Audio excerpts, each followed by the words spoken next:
Hi everyone, welcome back to the Casual Watch Review channel. So what I wanted to do, I've not done a kind of a tutorial for a long time, and I was about to resize this bracelet on this Invicta watch here, and I thought why not film it to kind of show people how I kind of go about resizing a bracelet. Now, a quick disclaimer, I'm not a professional jeweler or anything along those lines. I'm just a casual hobbyist, should we say. But you know, I've had watches with bracelets for a long time, and it does get frustrating when you get a new watch and, you know, the bracelet is huge. So if I put this this watch on here, so as you can see on there, the watch is far too big for me. There's definitely a couple of links that can be taken out there. So, you know, if you're unsure about how to do this, I'd say definitely take it to a qualified jeweler. But there is a way you can do it kind of you know, you can kind of do it with tools that you can buy from Amazon. So first off, couple of things. So first off, what you're going to need is one of these bracelet resizing tools. Now, I think these metal ones are probably the best. They're only like $10 or something. I've had the plastic ones before.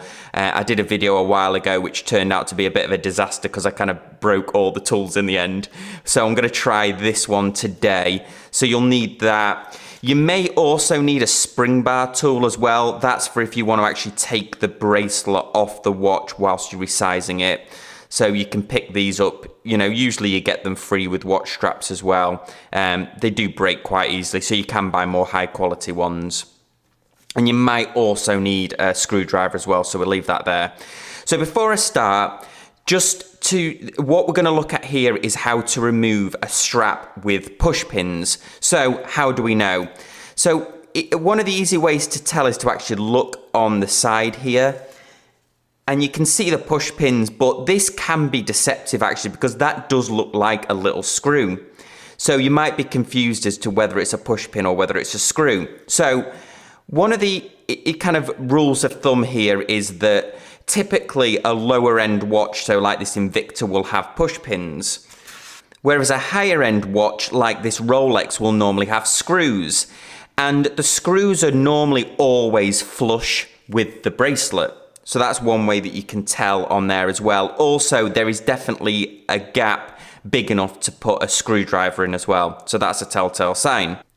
So there are some exceptions to this rule. So not all high-end watches have screws. So this is a vintage sort of circa early 90s bracelet off an Omega Speedmaster, and this has push pins as well. So just double check, but as you can see, not even those push pins are flush on there, so that's one way to tell. Okay. So let's get started with this. So first of all, let's just unwrap this thing. So again, I bought this sort of $10 off Amazon. I have a casual watch reviewer store on Amazon, so I'll leave the link at the end, and there's also a link in the description if you want to get this exact one that I'm using. Now, thankfully they come with spare pins because these things, they definitely do break. So it's good that they come with spare ones. So first off, you want to see the size you want the bracelet. You want to leave yourself some room. So the good thing with a lot of these bracelets is they have micro adjustment here as well. So, you know, it's not all or nothing on the links kind of thing. So I think I probably, because I want the watch, I like to wear them fairly tight. I don't like a bracelet to kind of like hang down.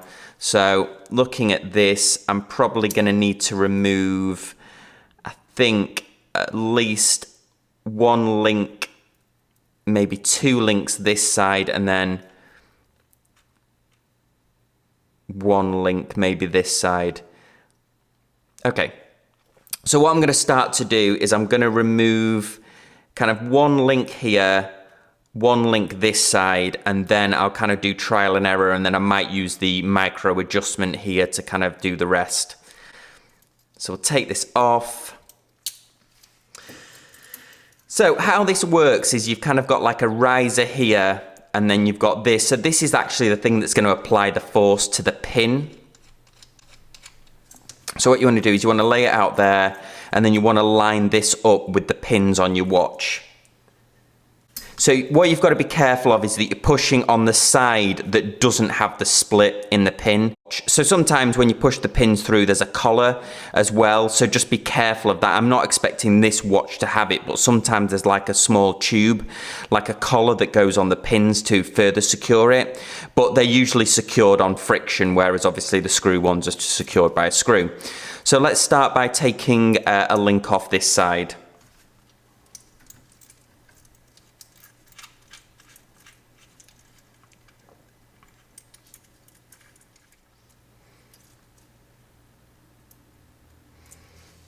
So I've got the pin to line up here, and then I'm just going to push it through.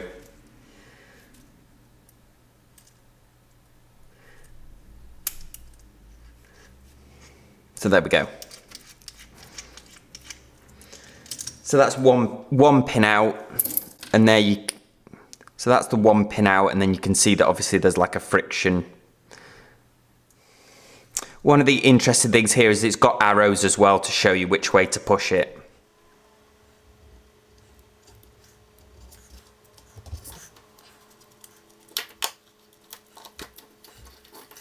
And then I'm just going to remove a pin out from the other side.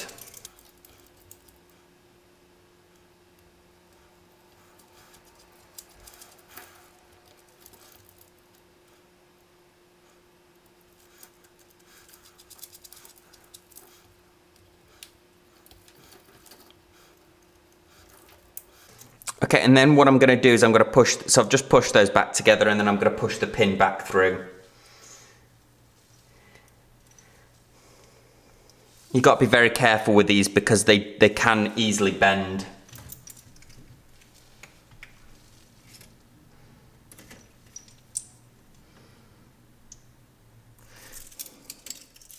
Okay, so I'm just going to try this on now just to see how it lines up.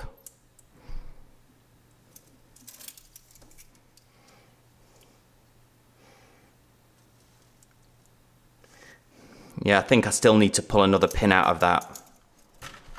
So there you go, so I've got more of like a finer adjustment on there.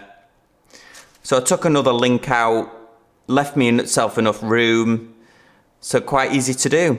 So thanks guys for watching. If you've got any comments, leave them in the comments section down below, and I'll see you next time on the Casual Watch Review channel. Thanks guys, bye.